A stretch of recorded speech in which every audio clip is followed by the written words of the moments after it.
सावधान। विडमोऽर्हन्तारम्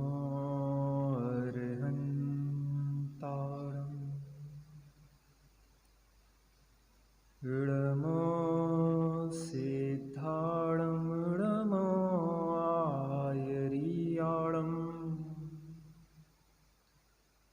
विडमोऽध्यायाणम्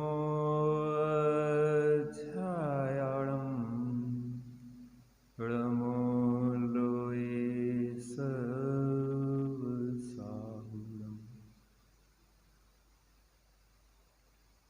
इस भव के सब दुखनि के कारण मिथ्या भाव, तिनकी सत्ता नाश करी प्रगटे मोक्ष उपाय, प्रगटे मोक्ष उपाय। यहाँ पे श्री मोक्ष मार्ग प्रकाशक जी ग्रंथ के आधार पर अपनी चर्चा चल रही है। मिथ्या चारित्र का स्वरूप यहाँ पे चल रहा है। इसके अंतर्गत हमने देखा कि किस प्रकार से जीव इष्ट और अनिष्ट की मिथ्या कल्पना करता है। उसके बाद देखा कि राग द्वेष का विधान और विस्तार किस प्रकार से होता है। और फिर यहाँ पे अब यह प्रसंग पूर्ण होने के बाद इनका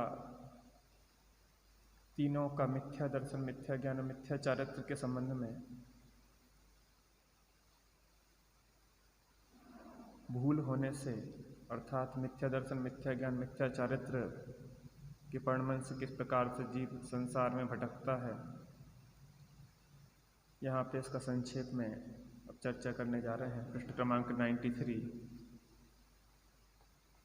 पैराग्राफ 2। ऐसे मिथ्या चारित्र का स्वरूप कहा।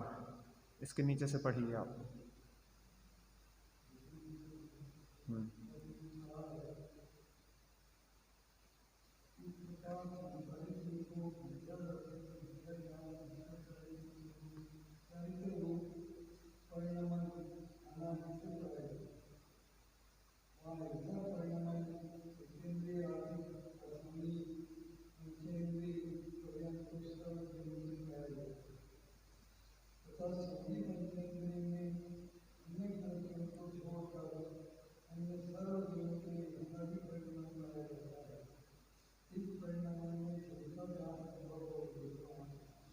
इस प्रकार संसारी जीवों को मिथ्या दर्शन, मिथ्या ज्ञान, मिथ्या चारित्र रूप परिणमन अनादि से पाया जाता है।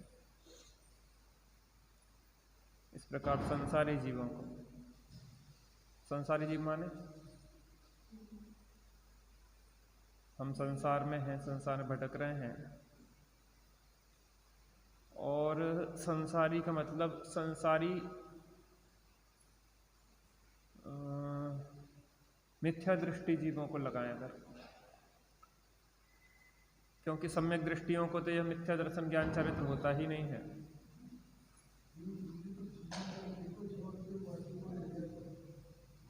एक मिनट, संसारी और मुक्त जीव देखते हैं तो अरिहंत भगवान भी अभी क्या है, संसार में ही है।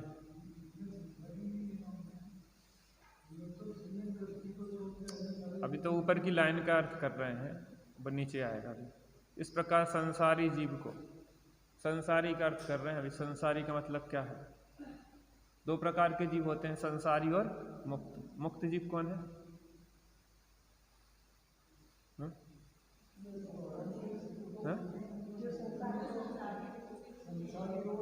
सिद्ध भगवान मुक्त है, बाकी क्या है?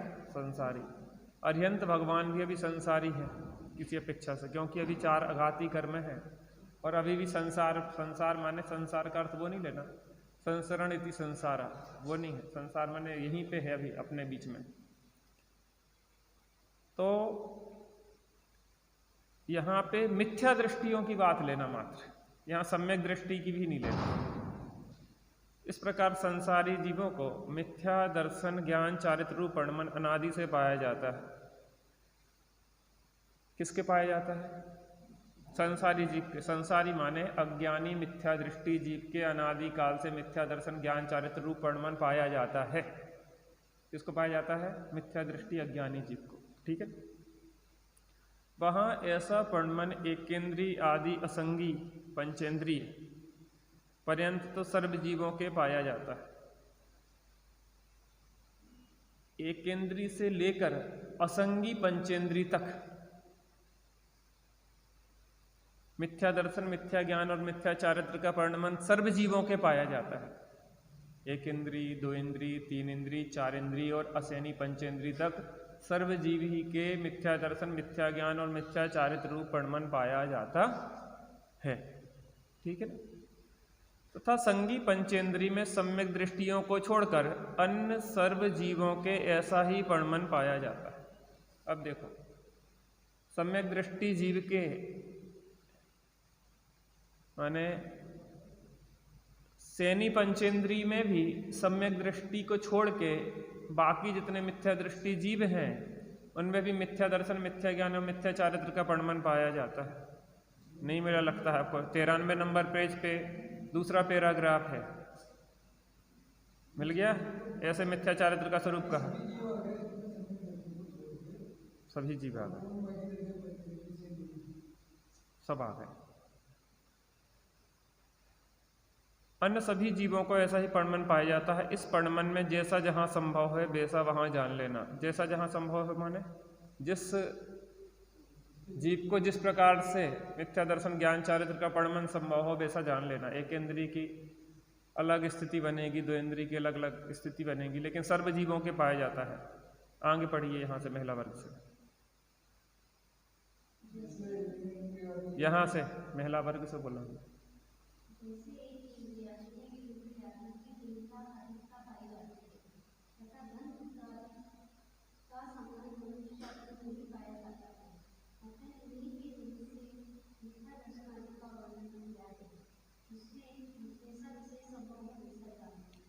जैसे एक इंद्रिय आदि में इंद्रिय आदि की हीनता अधिकता पाई जाती है।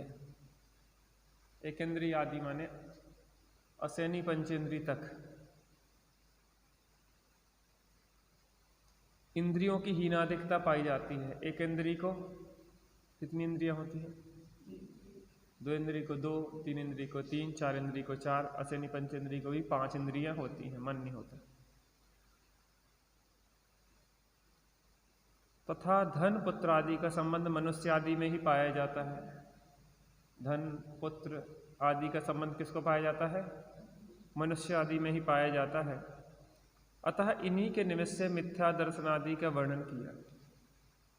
देखो, वर्णन अलग अलग प्रकार से किया जाएगा, किसमें किस प्रकार की स्थिति बनती है।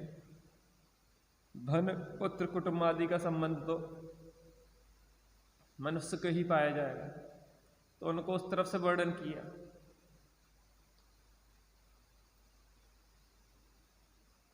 उनमें जैसा विशेष संभव हो वैसा जानना, जहां जैसा संभव है वहां वैसा जानना चाहिए।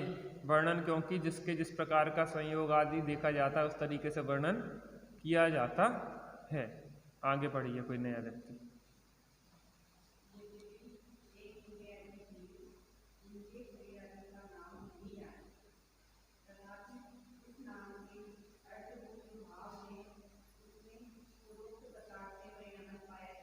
देखो, एक इंद्रिय आदि जो जीव हैं वो शरीर आदि का नाम नहीं जानते,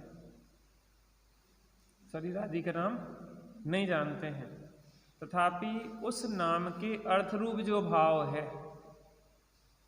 भाव भासना तो है कि नहीं है। जैसे ऐसा समझे, एक छोटा सा बच्चा है, अबोध बालक है, 2-4 महीने का, 6 महीने का, वो माँ का नाम नहीं जानता, माँ का वजन नहीं जानता, माँ की और भी जो चीज़ें हैं डिटेल नहीं जानता, लेकिन उसको भाव वासना है। अभी एक वीडियो आया था उसमें कि बहुत सारी महिलाएं एक से लगभग कपड़े पहन के ऐसे बड़े बड़े घूंघट डाल के बैठ गई और एक बच्चे को छोड़ दिया गया, तो वह देखता देखता देखता देखता अपनी माँ के पास पहुंच गया, जबकि घूंघट डाले थी वो, और महिलाएं पकड़ रही हैं उसको, तो वो नहीं जा रहा। वो कहाँ जा रहा? उस भावाभास न है कि माँ हमारी ये माँ है। अब वो बोल पा रहा नहीं बोल पा रहा, ये बात है। यद्यपि एक इंद्रिय आदि जीव इंद्रिय शरीर आदि का नाम नहीं जानते। एक इंद्रिय से पूछोगे तुम कितने इंद्रिय हो, कौन सा शरीर प्राप्त है तुम्हें, औदारिक विक्रियक आहारक तेजस और कर्मण, कौन कौन से शरीर हैं तुम्हारे पास, तो बताएगा वो नहीं बता पाए। तथापि उस नाम के अर्थ रूप जो भाव है, शरीर में हूं, ये भावाभास न है वहां पर, उसमें पूर्वोक्त प्रकार से प्रणमन पाया जाता है। पूर्वोक्त माने जैसे सैनी पंचेंद्रिय आदि के पूर्वोक्त एकत्र रूप प्रणमन पाया जाता है, वैसे ही एकत्र रूप प्रणमन उन्हें भी पाया जाता है। आगे पढ़िए।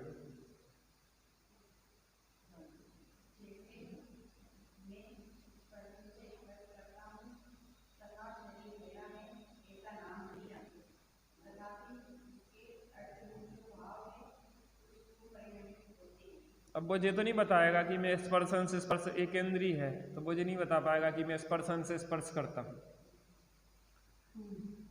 तथा शरीर मेरा है, जब भी नहीं बोलेगा, ऐसा नाम नहीं जानता। तथापि उसके अर्थ रूप जो भाव है उस रूप परिणमित होता है। उन्हें कष्ट होता है ना, तो उन्हें भी अंदर में पीड़ा तो है ना, भले वो व्यक्त नहीं कर पा रहे, शब्द रूप नहीं कह पा रहे, लेकिन भावभास ना तो है। देखो वृक्षादि भी जो है, जब अच्छा पानी बरस जाए, अच्छा मौसम हो बढ़िया, तो वो भी खिलते हैं, कौपे फूटती हैं, लहलहाते हैं। एक प्रकार से उनका वो आनंद का ही तो प्रगटीकरण है। बड़े बड़े फूल खिलने लग जाते हैं, अच्छे अच्छे फल लग रहे हैं, तो समझते हैं कि भैया इनकी भी अभी प्रफुल्लता चल रही है। और जब सूख रहा हो, क्षीणता आ रही हो, धीरे धीरे गलन हो रहा हो, तो क्या हो रहा है उसमें, तो जो शरीर का अपने हैं वैसे उसका भी शरीर है। भले वो व्यक्त भले नहीं कर पा रहा, लेकिन बाहर की चीज़ों का इफेक्ट तो पड़ रहा है ना। जगदीश चंद्र बसु ने एक प्रयोग किया था कि पेड़ वृक्षों में भी जीव है, जीवन है, जीवन है, जो सिद्धि की थी पहले तो उसने एक जहर, साइनाइड जैसा कोई जहर, एक प्लांट रखा उसने पौधा, और एक कोई जहर का इंजेक्शन ले आया और उसको लगाया। तो किसी ने क्या है, जो चिढ़ता था उसने बदल दिया था, तो उसने लगाया तो उस पौधे को कुछ नहीं हुआ। फिर वो पी गया उसको, जो घोल था, अरे जहर पी गए, जहर नहीं, किसी ने बदल दिया है। फिर उसने जो ओरिजिनल जहर था उसको ले आया और उसका इंजेक्शन लगाया, तो वो वृक्ष देखकर, पौधा देखते देखते मुरझा गया। माने उसने जैसे किया कि इन पेड़ पौधों में भी जीवन है, ये हमारी तरह ही जीवन और मरण इनका होता है, सुख और दुख इन्हें होते हैं, इसलिए किसी को भी कष्ट नहीं पहुंचा। देखो अपने यहाँ कहा है, त्रस हिंसा को त्याग वृथा थावर न सहारे, व्यर्थ में स्थावर जी की हिंसा नहीं करेगा। श्रीमद जी का कहा जाता है कि जब लौकी आदि सुधारी जाती थी तो उनकी आंखों से आंसू आ जाते थे, इतने कोमल परिणामी थे।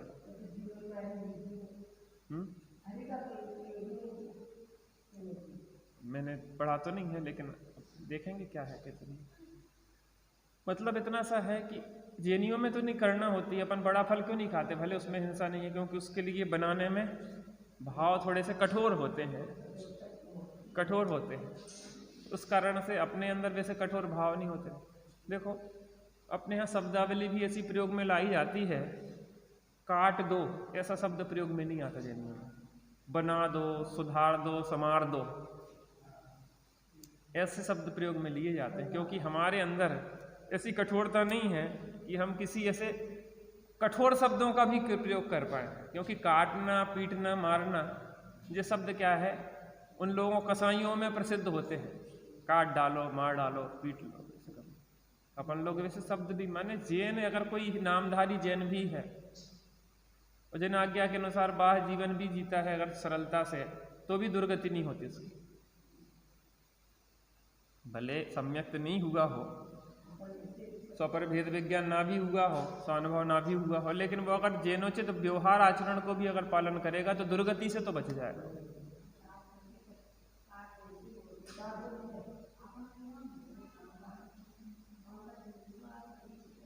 देखो आप लोगों के यहाँ एक शब्द प्रयोग होता पटक दो, पटक दो शब्द होता प्रयोग, बर्तनों को पटक दो होता है, कुछ ऐसा शब्द होता है, होता है कुछ एक शब्द मैंने देखा, रख दो की जगह क्या कहते आप लोग, पटक दो मैंने सुना बहुत जगह आप लोग पटक दो, पटक दो बोलते हैं। पटक दो का मतलब तो ऐसा पहलवान एक दूसरे को पटक रहा हो, पटक दो, या कुछ ऐसी शब्द है कि वो अच्छा नहीं माने, पटक दो बोलते ना, कुछ लोग बोलते हैं, सब नहीं बोलते हो, पटक दो। हम लोगों में पटक दो शब्द उपयोग में नहीं लाया जाता हमारे उस तरफ से, और हमारे यहाँ कहा जाए रख दो, रख दो, पटक दो, वो उस परिप्रेक्ष्य में होता, लेकिन नहीं, बर्तन पटक दो,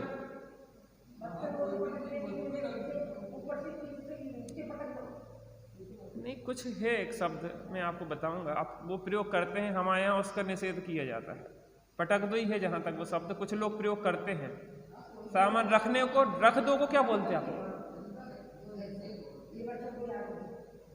पटक दो मैंने कुछ लोगों को सुना, देख लेना, कुछ लोगों ने बोला है, तो हम कहते हैं ये पटक दो नहीं, रख दो क्यों नहीं, रख दो क्यों नहीं बोलते? हाँ पटक दे, हाँ हाँ ऐसे ही पटक दो, पटक दो, पटक दो ऐसा शब्द निकलता है। वो पटक दो शब्द तो पहलवान एक दूसरे को पटकते ना जब बोरा बोरी पटके जाते हैं, फिर से पटके, अपने यहाँ संबोधन सब कोमल होते हैं, रख दो है ना, रख दो। तो इस तरीके से शब्दावली को अपन को क्या है बहुत परिमार्जित है अपनी जैनी, माने अपना जीवन एक बहुत आदर्श जीवन होता है जैन का, जिसके जीवन में कहीं भी कोई खोट नहीं निकाली जा सकती। वो स्वयं इतना संतुलित जीता है कि दूसरे को टोकने की जरूरत ना पड़े, दूसरों को कहना पड़े, ये तो धिक्कार की बात है कि आपसे बार बार कोई कहे कि ऐसा करो वैसा करो, ऐसा नहीं करो। कल मैं क्या जल्दी में था थोड़ा, तो मैंने क्या किया, छिलके थे उसके पपीते के, तो मैंने बाहर फेंक दिए। वहाँ से वो अम्मा जी इनके बक्से मक्से रखे रहते ना, तो ने बोला कि भैया वहाँ नहीं फेंका करो। मैंने क्षमा मांगी कि क्षमा कहूँ, वैसे मैं वहीं फेंकता, लेकिन अब ढंग से कपड़े वगैरह ओढ़े नहीं था, इनर पहने था ऐसे। मैंने कहा वहाँ का को जाओ इतनी दूर, यहीं पे गैया आएगी अभी खा लेगी। तो उन्होंने कहा, मैंने कहा कि देखो वैसे तो मैं वहीं डालता, लेकिन आज मुझसे गलती हो गई। तो अपने से कोई को कहना पड़े ये योग्य नहीं है। पहले ही अपन इतना व्यवस्थित जीवन जियो कि जब कोई देख रहा कि नहीं देख रहा, ये महत्वपूर्ण नहीं है, लेकिन हम तो देख रहे हैं और हमारे अंदर एक कुसंस्कार जन्म ले रहा है। इस चीज को अपन को बहुत विचार करना चाहिए। कोई कह दे तो एक बड़ी बात होती है, हाँ, विचार करके जीवन जीना चाहिए।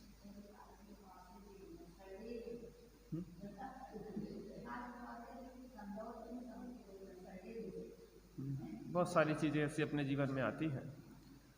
तो यहाँ पे कह रहे हैं तथा शरीर मेरा है ऐसा नाम नहीं जानता, तथा उसके अर्थरूप भाव, उसके अर्थरूप जो भाव है उस रूप परिणमित होते हैं। अपन वृक्ष की चर्चा कर रहे थे ना, पौधों की, कि भाव भाषण है तो उन्हें भी पीड़ा होती है। वृक्षों के सामने, जिस वृक्ष के सामने संगीत सुनाई जाए तो वृक्ष में अच्छे मीठे मीठे फल लगेंगे, अच्छे फूल लगेंगे। जिसको गालियां दो वो स्वतः सूख जाएगा। किसी वृक्ष को अगर बिना काटे सुखाना हो तो उसके पास जाके रोज उसको गालियां देना शुरू कर दो। अपन अपने जीवन में देखो ना, आप किसी का तिरस्कार लगातार करते जाते हो तो वो अंदर अंदर घुटने लग जाता है, वो धीरे धीरे बीमार होने लगता है। उपेक्षा, ऐसे किसी वृक्ष की उपेक्षा करेंगे तो क्या होगा, वो तिरस्कृत हो जाएगा। वो भी जीव है, फीलिंग्स है। तो भाव भाषण की बात है, उस एक इंद्री को भी भाव भाषना है कि ये पर्याय मैं हूं। ये वृक्ष का जो है ना, जो जीव मेरा शरीर, माने इस तरीके की भाव वासना, उसकी फीलिंग्स चलती है।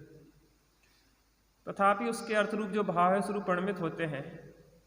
तथा कितने ही मनुष्य आदि उनके नाम भी जानते हैं और उनके भावरूप परिणमन भी करते हैं। अब वो अर्थरूप जो भाव है उस रूप परिणमन होता है, नाम नहीं जानते। लेकिन मनुष्य जो है क्या करते हैं, उनके नाम भी जानते हैं और उनके भाव रूप परमन भी पाए जाते हैं। मैं पंचेंद्रिय से नहीं मनुष्य हूँ, ये शरीर मेरा है, ये परिवार कुटुंब मेरा है, ये नहीं रहेंगे तो मैं कैसे जीऊंगा? जी सकते कि नहीं अपन? एक चीज बताओ, पहले अपन अकेले थे, फिर अपना विवाह हो गया, विवाह के बाद बच्चे हो गए, फिर नाती पोते हो गए। आज आपसे कहा जाए कि आपको फिर से कोई अकेले का जीवन जीना, तो आप क्या करोगे? एक धारणा बना ली, ये मेरे पति, मेरे बच्चे, ये मेरे नाती, मेरे पोते। अब फिर आदमी एकाकी जीने के लिए घबराने लग जाता है, जबकि अकेला था, अकेला है और अकेला ही रहेगा। बस वो संबंध व्यक्ति उसके लिए जोड़ लेता है कि ये मेरा शरीर है, ये मेरे बच्चे हैं, ये मेरे पति हैं, नाती हैं, पोते हैं, मकान है, दुकान है, सब। भावरूप परमन भी करते हैं इत्यादि अनेक विशेष संभव हैं, उन्हें जान लेना।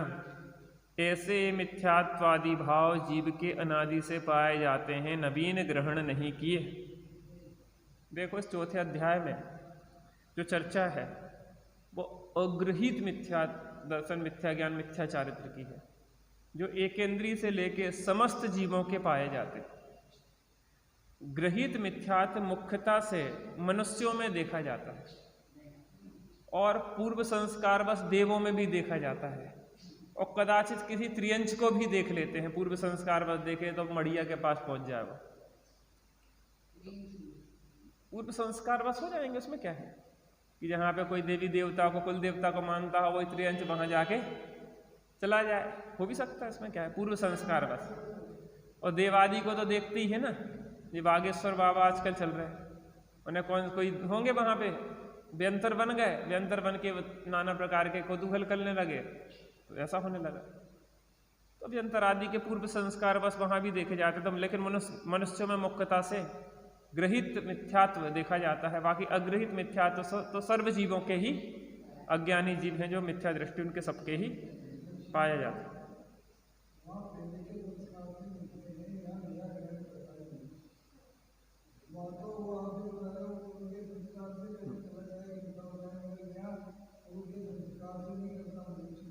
पूर्व के संस्कार भी और नवीन भी ग्रहण है, यहाँ डबल डबल है। पूर्व से भी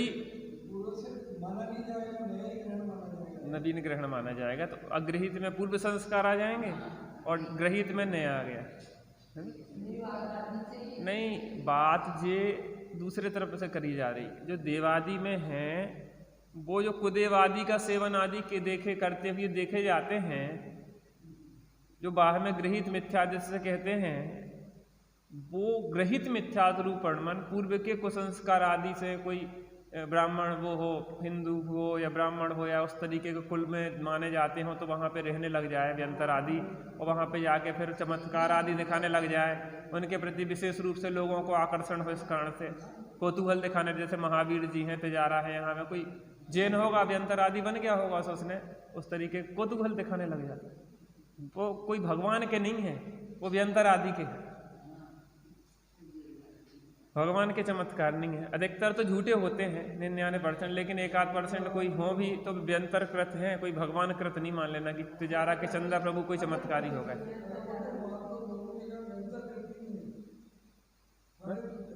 व्यंतर नहीं है, जो भी अपन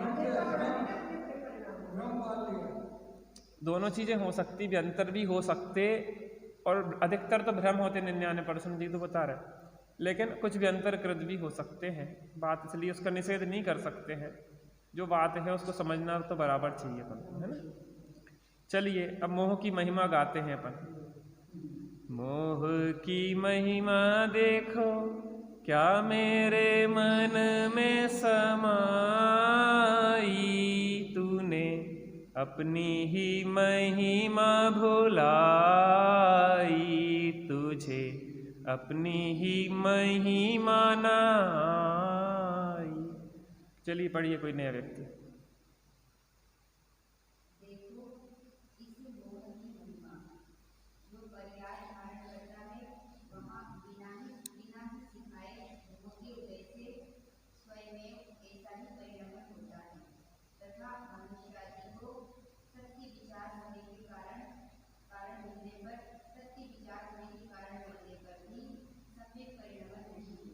मोह की महिमा।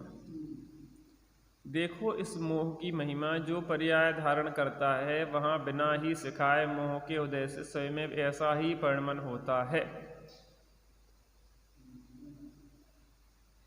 बिना सिखाए हो रहे काम भोग के भाव, जैसे निम्न प्रवाह में बहती जाती नाव।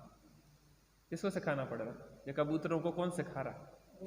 इन कुत्ते बिल्ली चूहों को कौन सिखा रहा? आखिर अनादि के कुछ संस्कार मोह की महिमा है ऐसी कि वो पैकेज लेके आता है, उस पर्यायजन पैकेज लेके आता है नाम कर्म संबंधी। उस जाति के भाव भी होते हैं, बिल्लियों को बिल्ली जैसे, चूहों को चूहे जैसे, कबूतरों को कबूतरों जैसे। जो पर्याय धारण करता है वहां बिना ही सिखाए मोह के उदय से स्वयं में वैसा ही परिणमन होता है।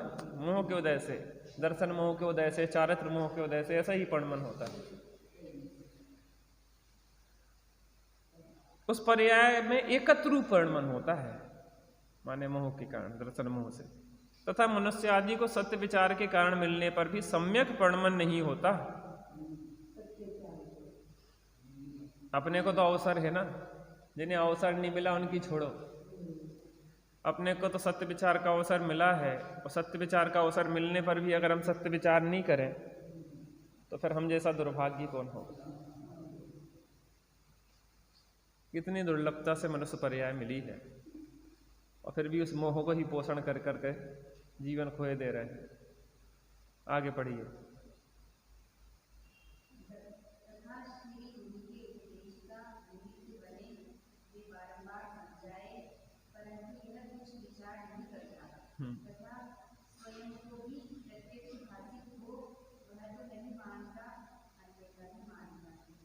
तथा श्री गुरु के उपदेश का निमित्त बने वे बारंबार समझाएं, परंतु यह कुछ विचार नहीं करता।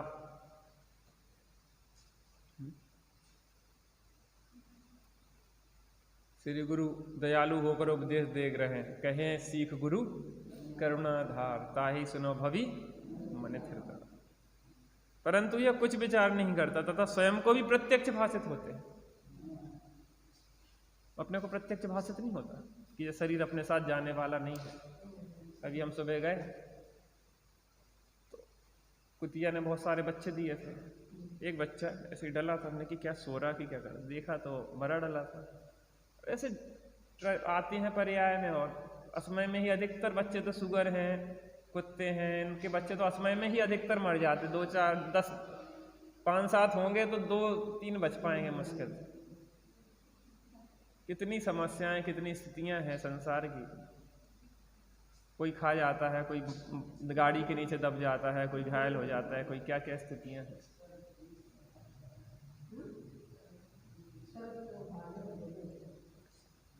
नागिन तो अपने बच्चों को निगल जाती है अधिकतर, कुछ बच पाते हैं उसकी कुंडी से निकल के। कुंडी में ऐसा अपनी गुंडी के अंदर ही देती है और वहीं खा लेती है वो। कुछ इक्के दुक्के बच जाए।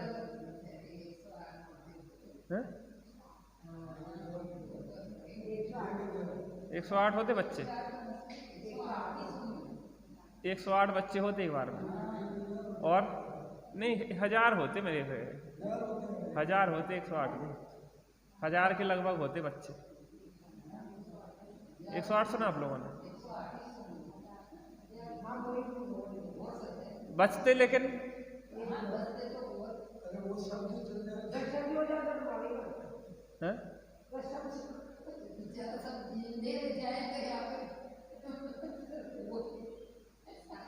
होशियार हो आप लोग। उन्हें जीने के लिए अधिकार नहीं है, अगर वे बच जाएं तो वही हो जाएं। ये तो ये कह रहे हैं कि अगर बच जाएं तो अपन कितने रहेंगे, वही रहेंगे फिर तो। हम उभे गांव में है, उभे गांव एक छिंदवाड़ा के पास, वहां जाते तो उनके परिवार को अवार्ड प्राप्त हैं बहुत सारे, स्नेक फ्रेंड के नाम से। कहीं भी कोई सांप निकल आए वो कहते हैं कि मारना नहीं, आधी रात को 24 घंटे। उनके 2-3 भाई लोग तो वो सब पकड़ने में एक्सपर्ट है, गुहेरे हों, सांप हों, वो सबको कहीं भी आधी रात। बरसात में तो 5-5 6-6 सांप पकड़ते एक दिन में वो लोग। आधी रात को 3 बजे फोन आ जाए तो पहुंच जाएंगे वहां पे। और वो सांप को पकड़ के लाएंगे, घायल होगा तो उसका उपचार करेंगे, अस्पताल ले जाना अस्पताल ले जाएंगे, उसको टाँके लगवाएंगे, अपने घर रखेंगे, उसको दूध पिलाएंगे और उसके बाद उसको जंगल में छोड़ के आएंगे। अगर ये क्या होता, सरकने वाले जो रेंगने वाले प्राणी होते ना, इनमें अगर कोई चोट लग जाए तो फिर बचते नहीं, क्योंकि चींटियां लग जाती हैं। उनका उपचार अगर नहीं हो तो उनको खा लेते। तो वो गुहेरों को पकड़ ले आते। हम गए एक बार, हमने चलो हम देखें आज।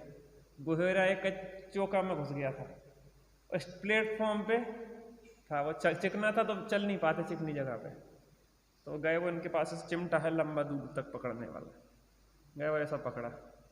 वो इतना ध्यान रखते कि कष्ट भी ना हो जाए।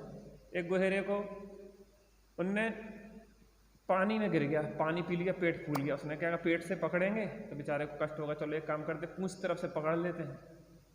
पूंछ तरफ से पकड़ा तो भाग गया दौड़ लगा के। फिर दूसरे दिन फिर आ गया वहीं पे, फिर आ गया तो फिर पकड़ने गए, फिर बड़ी मुश्किल में पकड़ में आया। फिर जाके वो माने दया से भी पढ़ करते, ऐसा नहीं कि कष्ट हो जाए, कोई मार डाले कि कुछ हो जाए। माने मतलब अपन तो कह रहे हैं कि अगर सब हो जाए तो अपन तो फिर अपन कहाँ रहेंगे। और कुछ ऐसे जीव हैं, लोग हैं कि वे बेचारे सांपों की रक्षा कर रहे हैं, गुहेरों की रक्षा कर रहे हैं। गुहेरों जिसको काट का बचता नहीं है, जबकि वो गुहेरों को पकड़ पकड़ के छोड़ दे, गुहेरों को पकड़ लेते। मतलब इतना सा है। हाँ,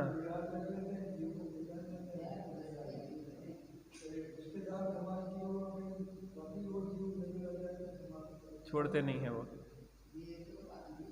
हम एक बार ज्ञानोदय से जा रहे थे तो रेत में कुछ लोग कुछ कर रहे थे ऐसे, नहीं क्या करेंगे, सांप है सांप है सांप है। तो हमने कहा छोड़ो यार, अब तुमने कर लिया जो करना था, उसको जाओ भागो। देखा, निकाला तो एक बच्चा सांप का, उसने कुचल दिया बीच में। हमने उसको आराम से निकाल के फिर कहीं साइड में हमने उसको शांति से, मर भी रहा तो शांति से तो मरे कम से कम। अब क्या करें, आदमी के तो वो तो काल है, काल। लोगों को काल दिख रहा है, बेचारे को प्राण दिख रहा है।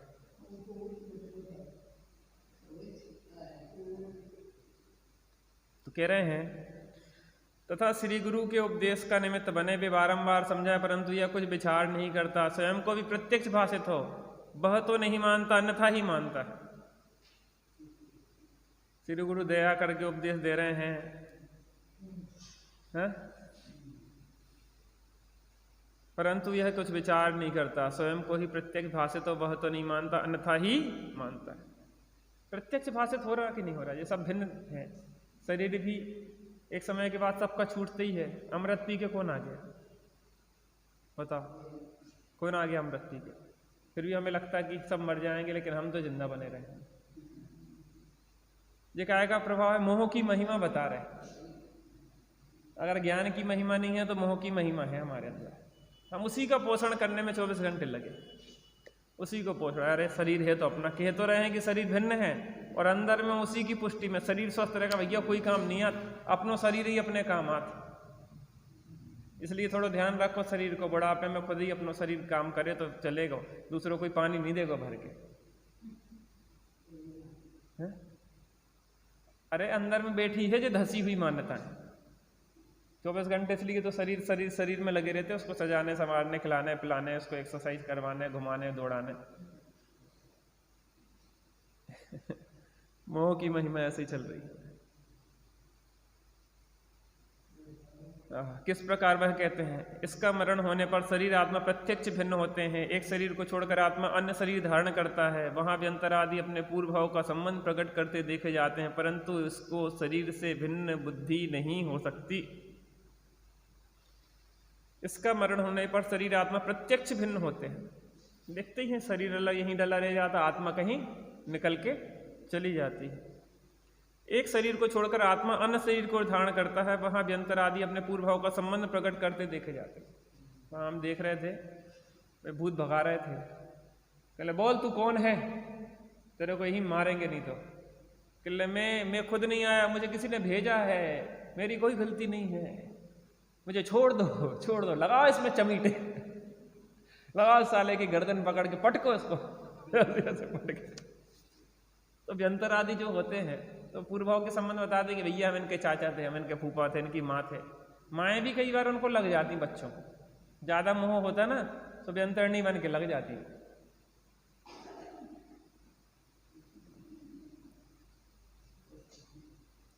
तो वहाँ व्यंतर आदि अपने पूर्व भाव का संबंध प्रकट करते देखे जाते हैं, परंतु इसको शरीर से भिन्न बुद्धि नहीं होती है। किसको नहीं होती? किसको नहीं होती? स्त्री पुत्र आदि अपने स्वार्थ के सगे प्रत्यक्ष देखे जाते हैं। जब उनका प्रयोजन सिद्ध ना हो तब ही विपरीत होते दिखाई देते हैं। यह उनमें ममत्व करता है और उनके अर्थ नरक आदि में गमन के कारणभूत नाना प्रकार के पाप उत्पन्न करता रहता है। इसके लिए करते अपन सब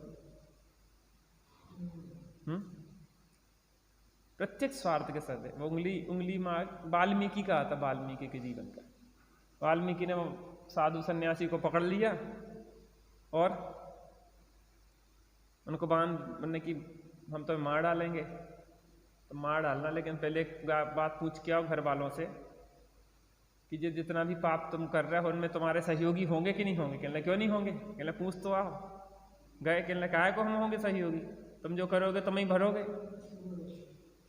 अच्छा, तो वाकई वाल्मीकि ने वो पाप का धंधा छोड़ा। उन्होंने कि जब हमारा कोई सहयोगी नहीं होगा, हम इन्हीं के पीछे पाप कर रहे, जब सब स्वार्थ के सगे हैं तो हम इनके लिए क्यों पाप कमाएं? धर्म मार्ग में लगा फिरो। स्त्री पुत्र आदि अपने स्वार्थ के सगे प्रत्यक्ष देखे जाते हैं। जब इनका प्रयोजन सिद्ध ना हो तभी विपरीत होते दिखाई देते हैं। यह उनमें ममत्व करता है और उनके अर्थ नरक आदि में गमन के कारणभूत नाना प्रकार के पाप उत्पन्न समय हो गया है।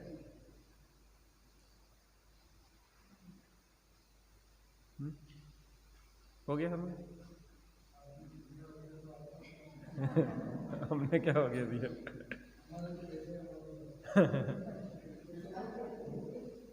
चलिए विचार करना, बहुत सारे विषय अभी निकल चुके हैं, इसमें ही विचार में बहुत समय लग जाएगा, जीवन निकल जाए। मोह की महिमा गा रहे हैं, अब चैतन्य की महिमा गाओ। निज निधि निज में